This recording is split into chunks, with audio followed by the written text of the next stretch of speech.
but I really do love investing and working and learning new things and being on podcasts and talking to people about investing because I do love to share part of that story, not just as, hey, that's what I did. I like to kind of look at it as a case study.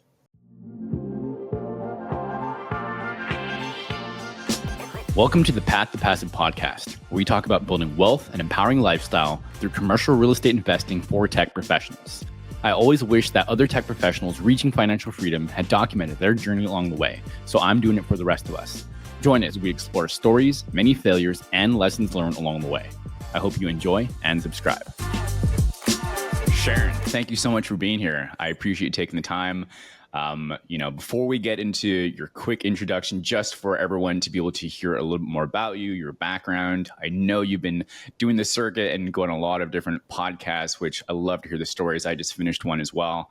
First thing that just stands out I want to mention is you've gone through 18 properties, and about half of those have already gone through full cycle. Tell me about what that experience has been like going through and getting those 18 properties. Well, I will say we started out small, and it actually started out in single family before we made our journey to multifamily. So we started out in 2005 on the single family side, and I was self-managing. Well, we found Brad Sumrock, a common mentor of ours. And you could get the scale. So when you start in 2015, you just kind of add a couple, but then we have been fortunate enough that we could redeploy some capital. And I will be transparent. During that time period, Dan ended up having a substantial inheritance. Well, we utilized that within our multifamily portfolio. So we've been able to add a couple, or some years like 3, some years 4, and it just starts adding up, especially when you are in a community and you're introduced to so many fine sponsors. And I have had the good fortune of being a repeat passive investor of some really outstanding sponsors who have taken very good care of us. And I also have a small commercial fund. So I have a little triple net, and I have that with one of my sponsors that I've been a repeat passive investor with. So you can start out small and grow it. So, and I had 9 years to do it. So, but going full cycle on half a portfolio is truly awesome in this time, because some people have come in really in 2020 through 2023, and they haven't had the time period for some of the portfolio to go full cycle. So it's very exciting to go full cycle. Full cycle means, for those listening, because we're going to get into a lot of the nuts and bolts, and we've got some questions and things I want to get into today about what we just talked about just a few minutes ago around how important, operations are, et cetera. But full cycle means going, having that property acquired, or in this case, being a passive investor, but being along for that ride to being acquired, operated, and eventually whatever the exit plan was to be sold off, right?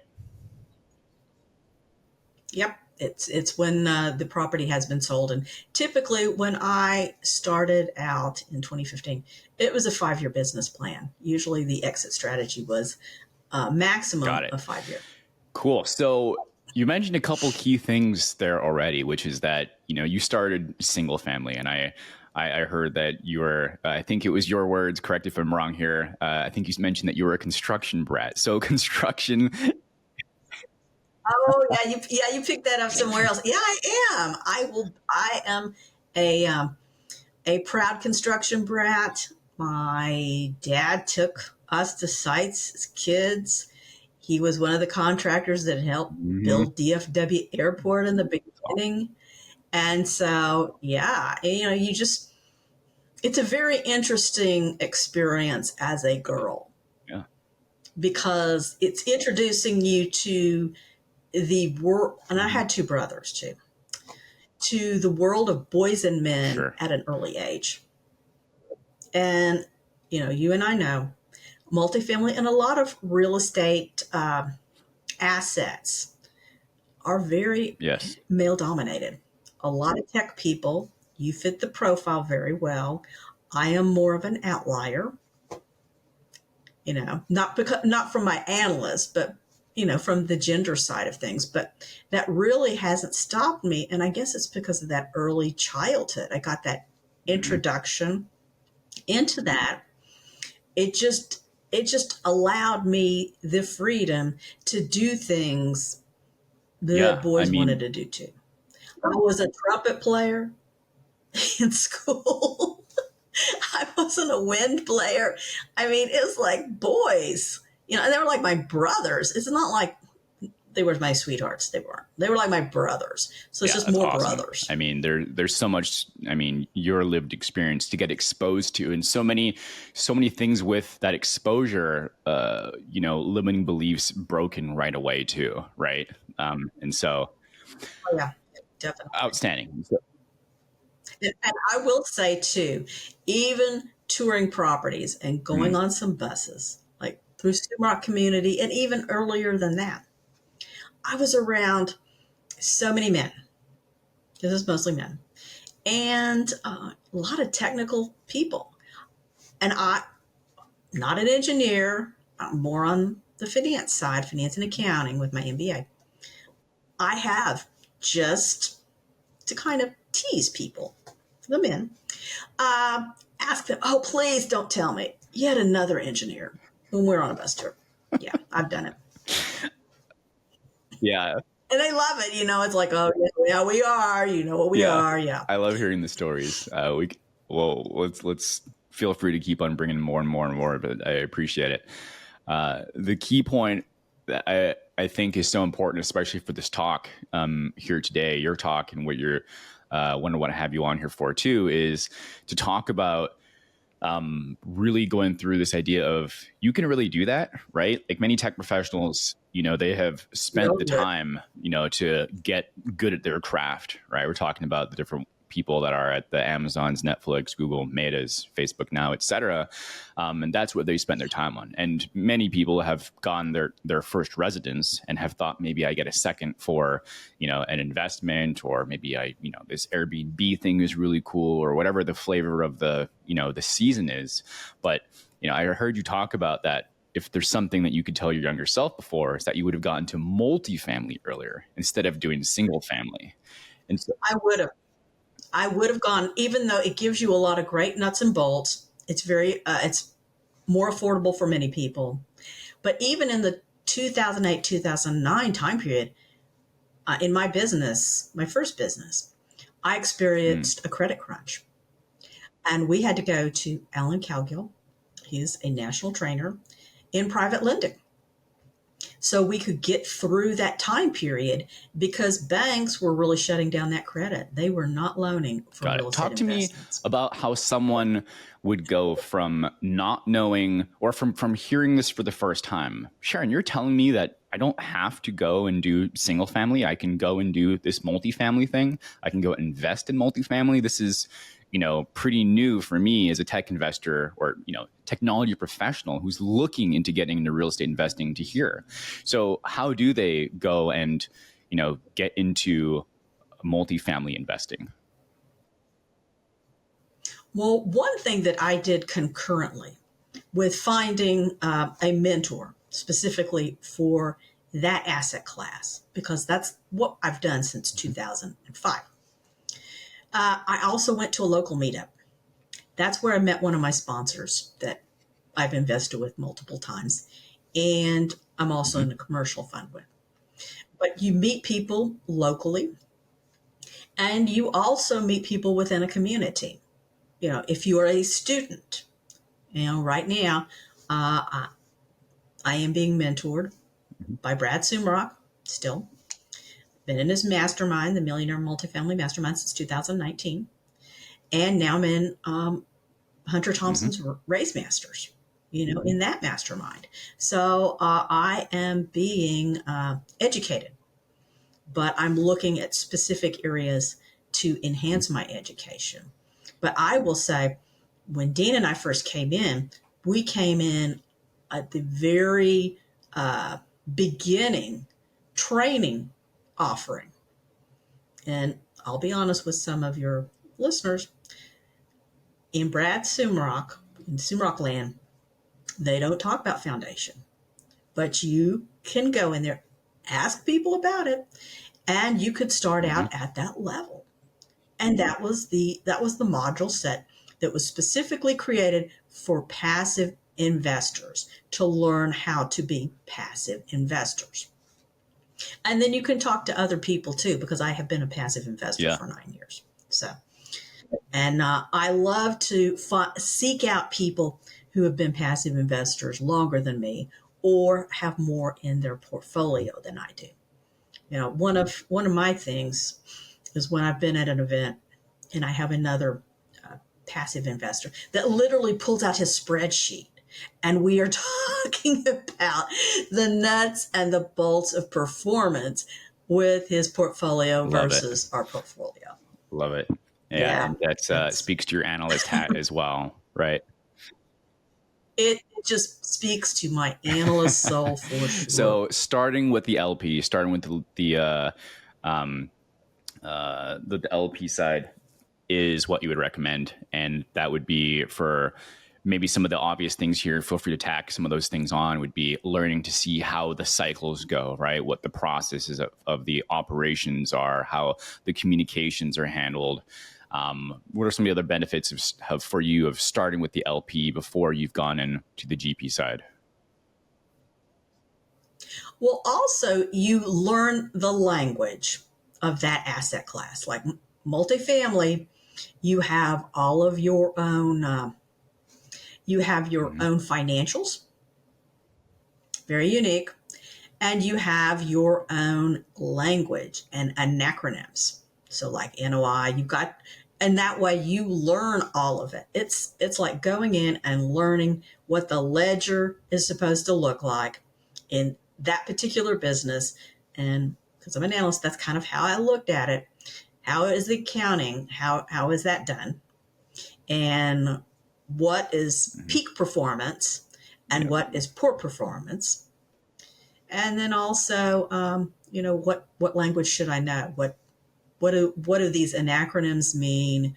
And then, when you're going down the balance sheet, what is that supposed to be looking like? And what do they call that in multifamily? What do they call that in that asset class? It applies to different asset classes too, but certainly each one has their own language, like you talked about too, right?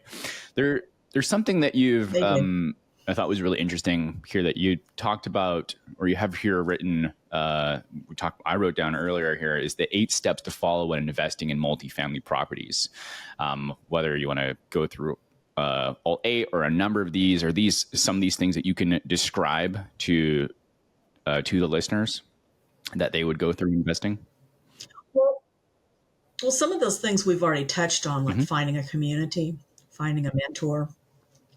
And so those are some really key points. But you also need to find a sponsor. So who do you want to do business with? And then how are they performing in business? Why are they excited about that project that they're bringing before you? That's one of the questions I always ask. Because if they are bringing energy and excitement to that, you want to know what that is. And oftentimes it's never brought up in the webinar. So you get to dig a little deeper than what the webinar presentation gives you. Yep. So those are a few key points that I look for. And then when people come to my website, they can get all the 8 steps. Yeah. Well, you'll stay tuned to hear about where exactly people can find you on that. What are some of the things, you've done different, like I said, you've been on podcast circuit so far with other people's podcasts, but one of the things I want to ask you is about the different trends that you're seeing right now, right?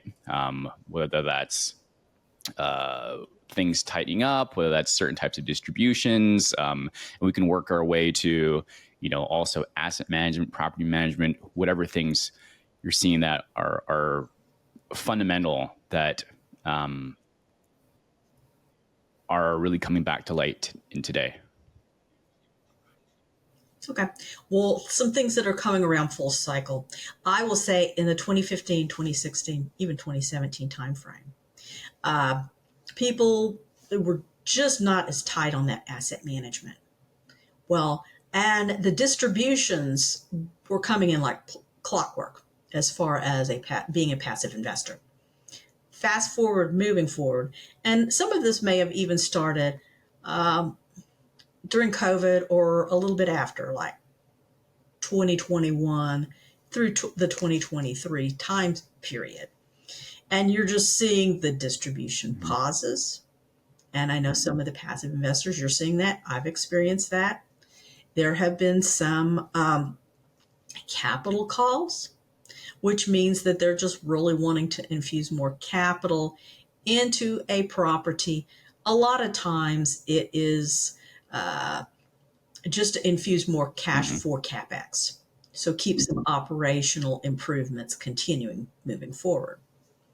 So those are some of the things that I'm certainly seeing, and also I'm trying to think of a few other things that I'm seeing besides that.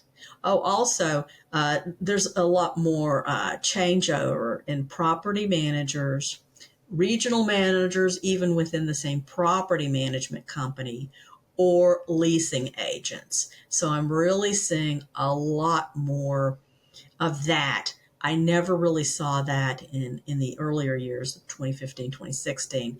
I'm certainly seeing that in what I would call the younger portion Mm. of my portfolio. I'm seeing that. And I will tell passive investors that really does warrant a call to your sponsors. You don't need to be shy, and you can be an active passive investor. I know it sounds a little like a misnomer. It doesn't seem like it makes sense, but you have the right to give your sponsors a call. I certainly do. And my sponsors, any of my sponsors that would hear this podcast, Yeah, know that I do. absolutely. It's I mean, the terminology sounds like they're conflicting, but just drawing that out and expanding on it. An active passive investor, like you said, what are some of the other things that you do that help you take an active role as a limited partner or a passive investor? You're talking about calling up the sponsor, asking questions. Are you doing? Well, I will also say stay consistent with reading those monthly Mhm. reports. That's your right. You get that as far as being a passive investor. Do not fail to read the monthly reports. And I know some people are like, well, you were formerly an analyst, so that makes you happy, Mhm. gives you your happy place. But it's Yes. important for everybody. You know, my partner Dan, he's in aerospace. He reads monthly reports too. If I haven't read them first, he reads them because they're just so critical. They give you a lot of information very quickly. And they also let you know, because most sponsors should go ahead and put the least desirable Mhm. news first and then put, what's going right with the property. A lot of times they invert that. I would just say, go ahead, pull off the Band-Aid, let people know what are some challenges or struggles first, and then what's just Yeah. humming along. And then I would also suggest to sponsors and to passive investors, do not have a video in lieu of a webinar. If you have difficult information to share, go ahead, talk to your investors. This isn't Hollywood. You don't have to hide behind the Mhm. big screen. I know a lot of technical people and engineers very enamored with the technology, so they kind of like to go there first because, hey, Sure. it makes them happy. But you need to go ahead, just talk to your people because they'll really appreciate that, and you'll end up on the better side of that. And then your active passive investors like me, Won't be calling you first. Yeah, at the end of the day, and I've heard this more. So much over the years, and um, as many years as I have heard this, being 34. But it is a people business. It is a people business, and you can only be so good at something, but you need to make connections and you need to be there. And so, to your point, going to make those calls, right, and or getting in front of those questions as well, having the challenges, the bad news, so to speak, up front, right? And any of these things that I'm bringing up with you today, Stephen, I have personally experienced. So it's nonfiction. So in the world of multifamily investing, it's something I've personally experienced. It's nothing that I am bringing up from a point of Absolutely. So imagination. when you talk about asset management, um, people have heard of property management before. The property managers on site. You talked about the leasing agents and even the regionals that are part of a bigger company that might be national, right? National, and then having, whether it's Northwestern, Southwestern, Northeastern, whatever it is, wherever the quote unquote region is. Can you talk a little bit about the differences of asset management and property management is? Okay. Well, asset management, usually part of the sponsorship team, maybe one individual, maybe more than one, maybe it's kind of a Mm-hmm. steering committee situation. They are among the general partner team. And asset uh, property management is the third party property manager that is working day to day on the operations of the property, whether it's capital, whether it's maintaining the property, doing the upgrades, which is technically what you would call the capital Mm-hmm. expense budget. So that's really bringing the property to the next level. So it will be in a desirable place in the business plan and in the business cycle for that property to exit. And it will be desirable for a future buyer to acquire it at that point in time with the Perfect. condition that Thank you it so is in. much. And so it's really good for the people to go and get their criteria together, go to the meetups, go and start understanding the terminology, the asset class, right? How the things are operated, understand the different questions that should be asked. Think about what also needs to happen after the investment is made. And some of the really great key points that you mentioned about, making sure you're asking questions, looking at the monthly reports and things like that. What else would you say is there anything else that you would tell the new investor who might be asking, you some common questions that you've heard before? What would you tell them? Well, I would also say don't underestimate your crossover Mm, skills you bring, because your crossover skills can be utilized in multifamily investing. There's some very similar things like, look at me. I was an analyst before. I have an MBA. My business partner also has an MBA. We can bring all of that education and that training that we've experienced and bring that over into our multifamily investing life in real estate. So never underestimate what you've learned in your profession and in your education, because it can assist you. There may be some other things you need to learn, but that is what I would call just like a gap analysis in business. Those are just the gaps of things that, well, I don't quite understand that, but I can find somebody who can get me to that point where I fill in those gaps and I have the complete roadmap. absolutely. I'm so thankful that you said that because that's something I talk about. I try and reinforce when I talk with investors and colleagues as well. Just that there's so much skills as looking at the weekly business reviews or just the regular reporting and going through those too, right? Thank you for mentioning that. And so, um, do you think? I mean, what would you have to say about those that are thinking, okay, we're talking about investing here. You're talking about, being an LP and investing in other deals. And, this GP thing, being a general partner sounds like it takes a lot of time, right? What do you think it's a good strategy, or who is it a good strategy for to continue on with their W-2, their day job, and continuing to make LPs investments versus those that are considering going active? Okay, well, because I've been passive a long time, I would say start out there. Now, I know there's some people who would really disagree with me on this one. And I just think that you learn the nuts and bolts. And one of the things that I have valued in being a passive investor, a more seasoned passive investor Mm-hmm. for multiple cycles, is that I can take a look and determine what are best practices. I don't have to make them up.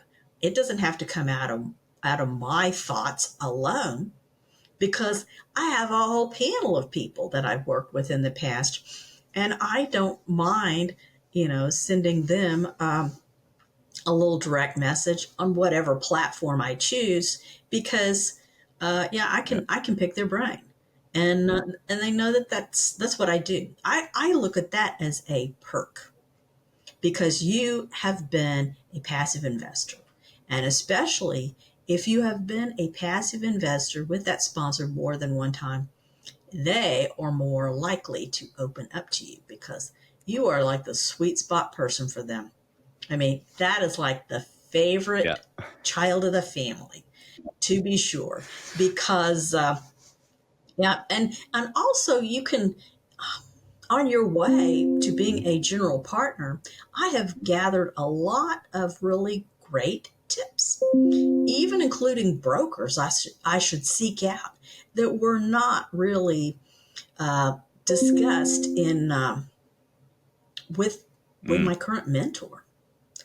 I found out about them, and then I started calling them. And that is what I do.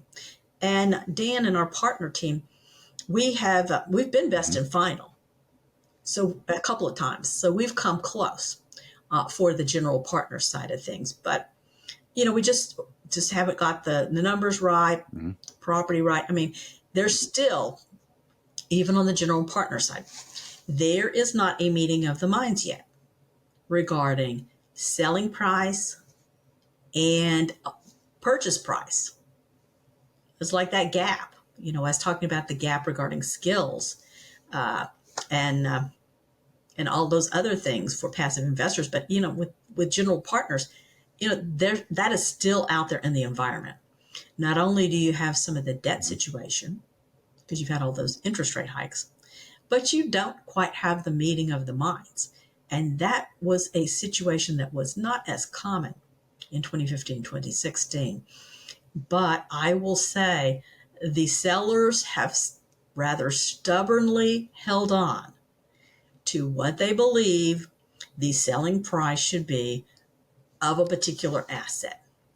And while that can be discouraging, you have got to allow them to realign the Yeah. expectations. Even brokers have tried to do that. And sellers don't always come along with that. Yeah. But that doesn't mean that you have to buy it at that asking price, because you have to buy it right or it will never be right. That was the situation in single family. That holds in multifamily. I there's so many good nuggets along the way there, even on like that you're talking about, which is just like you would have investment criteria as an LP, you need to have the same type of buy box or criteria that you're looking for on the GP side, or going to do the acquisition and the execution of the business plan. Um, so The underwriting has to be yeah, right. these things take a lot of time, take a lot of effort, for sure. And so for the person who's thinking that, I mean, I like real estate, but I'd rather just invest. Is that with building a portfolio of LPs? Is do they have the permission to do that here, or do they have to become a GP someday? No, they really don't. But you know what? I will say where I heard a lot of this, oh, you have to be a GP conversation coming from, and I'm going to put it at the feet of Mm. Grant Cardone, Mr. 10X himself. Everybody, oh, I've got a 10X things. Well, I have 3 times return, and it's been a really, really happy situation. Does everything have to be 10X? I just really think Grant Cardone has been a driver of that, and I'm just going to call it out because I know some very successful Yeah. passive investors. They have moved over from their jobs. One of them was an engineer, a senior engineer. Another one was like a district manager, Tom Thumb. They more, with the district manager, Tom Thumb, he more than recouped the losses he had previously experienced in the stock market in multifamily investing.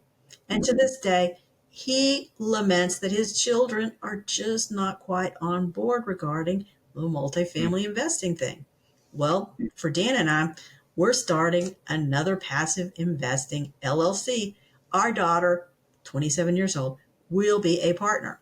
She loves the idea and understands passive investing. It's a real thing. You can create multi-generational wealth with it. I'm serious. I've done it. And my daughter is also student Nice. loan debt Is free. she an engineer as well? So, no, she is a non-engineer. Non-engineer. She's more in the Okay. consulting world. So, but she got a dual degree from University of Denver. So, Nice. international studies and Cool. economics. So, double major. Minor in Asian studies, Mandarin Super cool. speaker. Redheaded Mandarin speaker. What can I Yeah. say? Smart. Forward looking. That's quite a combination all the way around. Oh yeah, I thought she was crazy on the Mandarin, I but love it. anyway, you know, it was what she chose to do, and she dug in and she did the hard work. And just like multifamily investing, it is staying consistent, performing, being resilient, staying Yeah. consistent. You've mentioned some things about stoicism that way too. Where did you get those ideas from? Bringing in the idea of being, this the stoic aspects, principles. I heard you guys, you talk about meditations. Ryan Holiday is a favorite of mine. The obstacle is the way. Oh yeah, I love them too. I get Uh-huh. the daily Stoic, and I don't know. I guess I just kind of levitate towards that because of how I was raised in my family too. My dad being a Mm-hmm. construction subcontractor, it looked like a no wine zone. Sure. There's no drama, no whining. We don't need it. Let's just get some results. And when you go back to Marcus Aurelius meditation, it's like Mm-hmm. all about that. You've got to work within your controllable zone. You can't be worrying about what other people think. You need to worry about Yeah. what you can control, and then kind of come to life the next day. Put it all on. The save for the battle the next day. I mean, that's kind of what Marcus Aurelius certainly had to as one of the emperor kings. He just had to really, and he didn't make that up either. I mean, there he had people who were his inspiration. It was kind of like benchmarking. He was benchmarking all these Stoic dudes that were just, thinking about all this stuff. They were Stoic philosophers before he became Right. the philosopher king. He didn't have to make it up. He got the best practices out of them and he incorporated it into his own life. And that's how he operated. And I thought, Yeah. well, that works for him.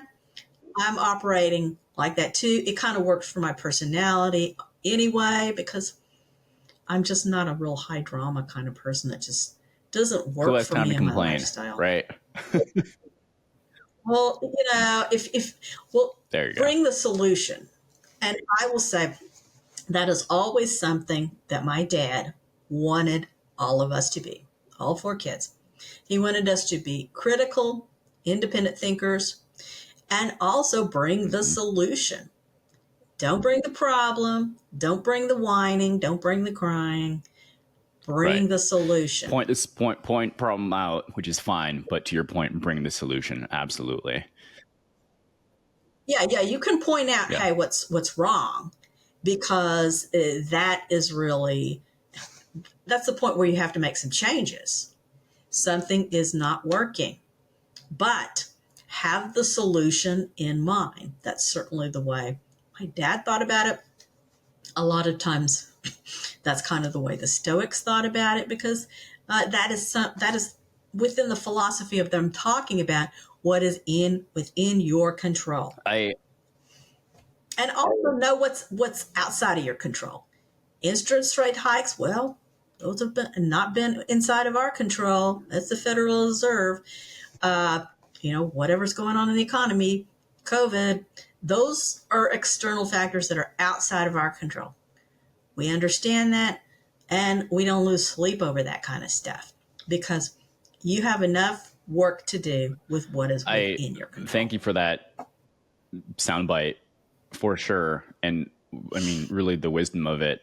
And also, I think it's a great call out to the questions that, come up here and there of, well, is this a good asset right now? Well, this, asset class versus something else, or, some other type of investment, into what you can control and quote unquote what you can't control as well, which are very real.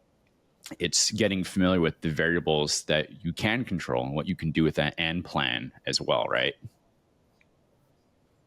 Right. And determine your Yeah. portfolio strategy.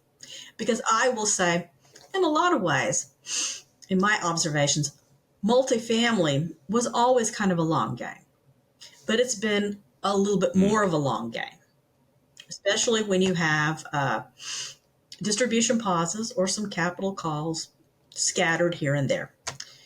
And also with the portfolio, with the asset being held maybe a 7-year hold versus a 5-year hold. It's a longer game. You're still going to exit. You're still going to have returns. What will those returns be at the end? Well, they may not be the same returns that I had experienced in 2015, 2016. And I believe that they may not be. But is it something worth crying over if your rate of return is Right. like 2 times? Right. I don't think so. 3 times was fine and happy, but it's a different time, and the conditions in the market are different. Got it. So attempting to make that succinct in a one liner, so it was as well, but just thinking through that, you would still say multifamily is great to invest.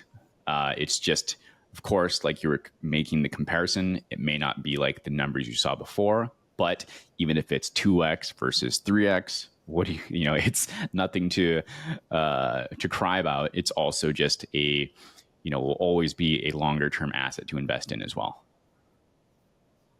And it may take longer for you to come full cycle moving forward, but I still believe in it as a wealth generation tool. And I firmly believe, because my daughter is going to invest with us in another company passively, I believe that it is a multi-generational wealth builder. Outstanding. And we wouldn't be doing that if that were not the case. Now, if you do want some other asset classes there, I would encourage you to find some information about them and seek out some friends that are really, really good in those. If you want to include some of those in your portfolio, sprinkle them in, but understand what are the metrics and what are the drivers. Because some of the other asset classes, are they going to be a shorter term strategy or a longer term strategy? You really need to know that if you are mixing asset classes within your portfolio, because then you're going to be working with a portfolio that's like a jigsaw puzzle. With my portfolio in multifamily, it's kind of like a Mm-hmm. Gantt chart.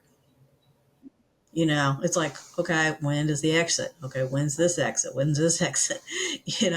But I would say if you are sprinkling, you know, storage units, RV, multifamily, mobile home. some oil and gas, mobile home parks, Right. short-term rentals, it's going to look a little bit more like a jigsaw puzzle, and you need to be prepared for that. And is that what you want your portfolio to look like?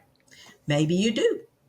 If so, understand what the performance is supposed to be for each one of those, because you're going to have to track them totally separate, because they do have And that totally separate is KPIs or key Yeah, and that is a performance whole different indicators. level of being an active passive investor as well.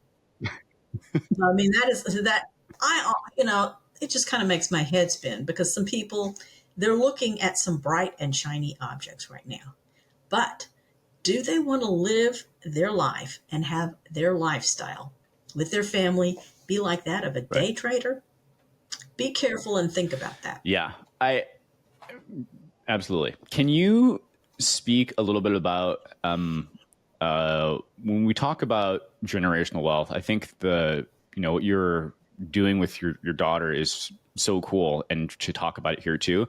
But just briefly, can you talk about what that strategy looks like? I mean, we hear with real estate, it's multi-generational wealth, right? Like, you're doing the strategy here right now too. Is there something that you can talk about what this looks like with this, the LLC that you and your daughter are, investing in? Like, what does a long-term plan look like, as much as about the generational wealth aspect? Well, what we'll be doing is we will be having a meeting as partners, Mm-hmm. because we are partners, and determine what we will be investing in. How does that fit within our other strategy? How does that fit um, separately? How does that fit in with her strategy with some of her stocks and bonds portfolio, as well Mm-hmm. as her W-2 income? So it's going to have to be a separate conversation, because we've got I'm the real Mm-hmm. estate professional designate. That's what I do. I find and seek out this stuff. Dan still has his W-2. So there's a different strategy with all three Got it. different people here. And we have to have come to a meeting of the minds. How does that assist?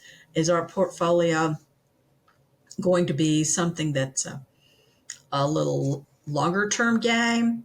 Because that works more for Nora, and we want to really move that generational wealth moving forward more into Mm-hmm. her lifetime. We have to uh, continue to embark upon those conversations, not only with what we've already got, but moving forward. What do we want that strategy to be, and have her buy it? Because Yeah. she's 27, so she's got her own ideas, what she thinks. She's gone to meetups. She's Nice. gone to AIM.com. She knows Brad Sumrock. She's interacted with so many of these people and so many of Mm-hmm. our sponsors. But she certainly has her own Yep. cross skill set to bring forward, and so we respect that, and then see what her vantage point is, and how should we Yeah. adjust, and how Right. should we weight it. That may be more of a weighted situation. So those are discussions that we will continue to have, and we'll have it based on each multifamily investment moving forward. Or maybe that she wants some other asset classes within that. We have to have that conversation. But if we do, then we have to seek out the person who is really Mm-hmm. expert in that, and then how are their passive investors paid Got it. regarding that. I So really appreciate you touching on that. The generational wealth thing. Like, you can look at the strategies, and all the nuts and bolts are there. I mean, I've done a bunch of reading on it. I don't have kids yet, but I think about like how do I instill principles, and how do I teach things like our our Stoic stuff here too? How do I raise children a certain way, especially, and all those types of questions. And I'm like, so I asked that one for listeners, but also a little bit selfishly there too. So I appreciate you. Uh, Oh, that's fine. I will say, Nora started out very young as a Montessori mm, educated kid. The whole self-directed work plan kind of works within multifamily investing. It works within her yeah, consultancy work. It worked within her college work. She just knew how to operate within an environment. And I don't see that as a problem moving forward, especially we bring our laptops, we analyze something, we have an annual meeting, we could go somewhere really nice and cool that we want to hang out together in, because we do cool. like to hang out with each other. She lives in Washington D.C., but we go to visit her as well. And yeah, but one thing, and I know your audience also understands this. Maybe they don't want to always think about it, but you have to let your children develop their own Mm-hmm. mind and their own thinking, because they do have skill set and education that may not be Sure. cookie cutter the same as yours. And certainly uh, with a millennial or Gen Z uh, generation, they have their own ideas. And it's always wise to be very respectful of that, because they do have some unique skill sets. And I never want to come across as the left behind, out of touch boomer mother. No, no, no. I know who I'm calling when I get there, Sharon. You just give me a ring, Stephen. We'll hash it out, see what's going on. But it is helpful, the Montessori education to start with kind of helps you, gives you a little bit of a leg up, because they already operate that way. So, and that is something that's within Yeah. your control. So the Stoics would love that too. All right. Yeah. Pivoting a little bit here, I think, talking about the generational thing here, talking about family. I mean, it's just life planning, right? Like very generically. I think it's sort of a great pivot to this other question.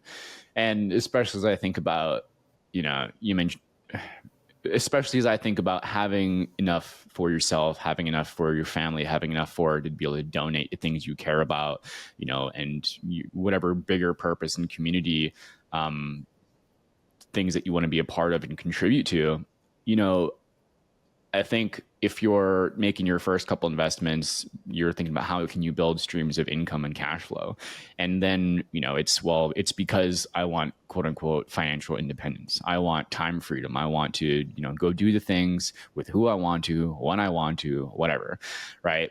However it's defined. But I wonder, and I wanted to ask this question, how has your reasons for investing changed over time?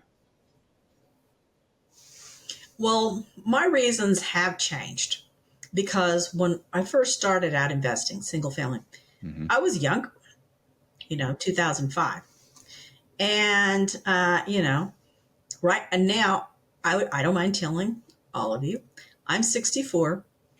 But I really do love investing and working and learning new things and being on podcasts and talking to people about investing, because I do love to Yeah. share part of that story, not just as, hey, that's what I did.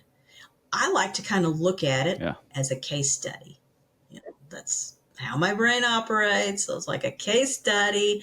What can somebody else Mm-hmm. learn from this? And then they can take whatever parts, Yeah. apply, and they can transfer that into their lives, because everybody has a different set of whys. And my whys continue to evolve. I want to work Mm-hmm. more on my health. So part of my why is, okay, I am working more on that. I hired a trainer when we went to a millionaire mastermind at a resort and fitness spa, I hired a Good trainer for you. there. Yeah.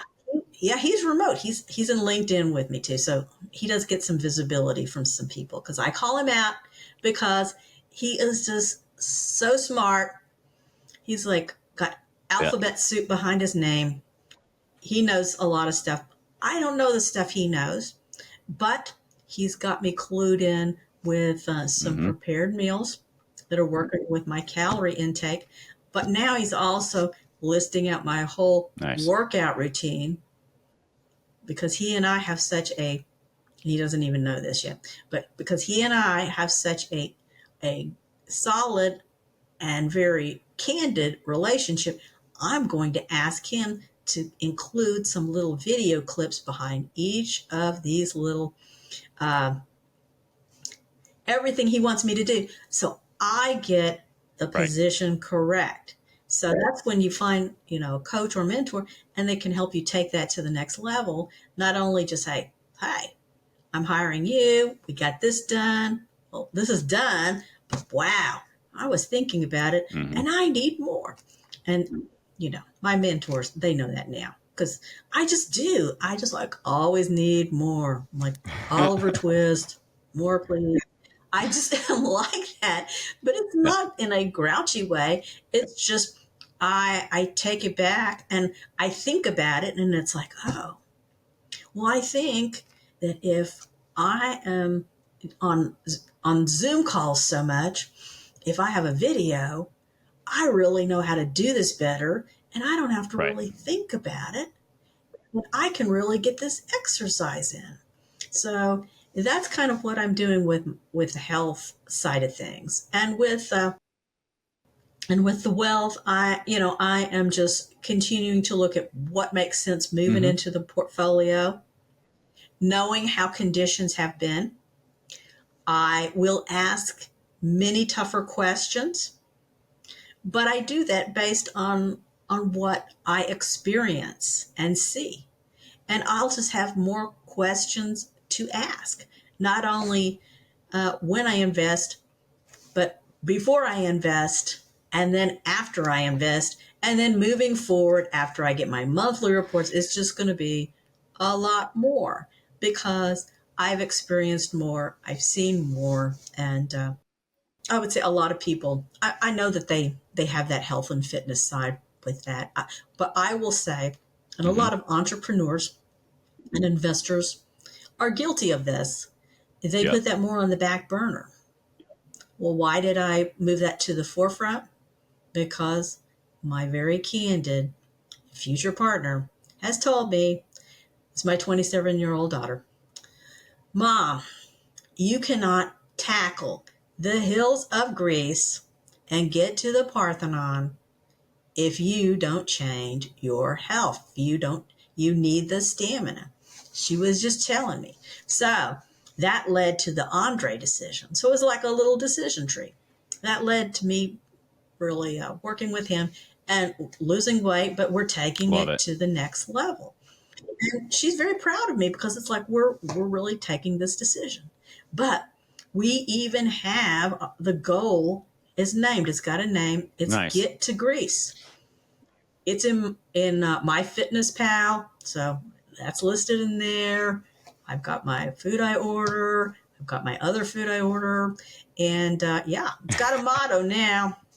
So your goals can be fun. You can have some fun with it. And give them a motto, and even your little whys. You have all these different whys you've got. You could make it fun because then it becomes more visual for you. It feels like it can be accomplished. It's not something nebulous and lofty. It doesn't have to be. I mean, it can be, but it doesn't have to be lofty. It can be really kind of concrete and practical.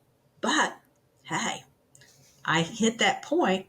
I just on all my different social media platforms, I'll just have my picture. And Nora and I've even discussed this last week. I said, hey, when we go to Greece, and we're going to have like our be on the beach too.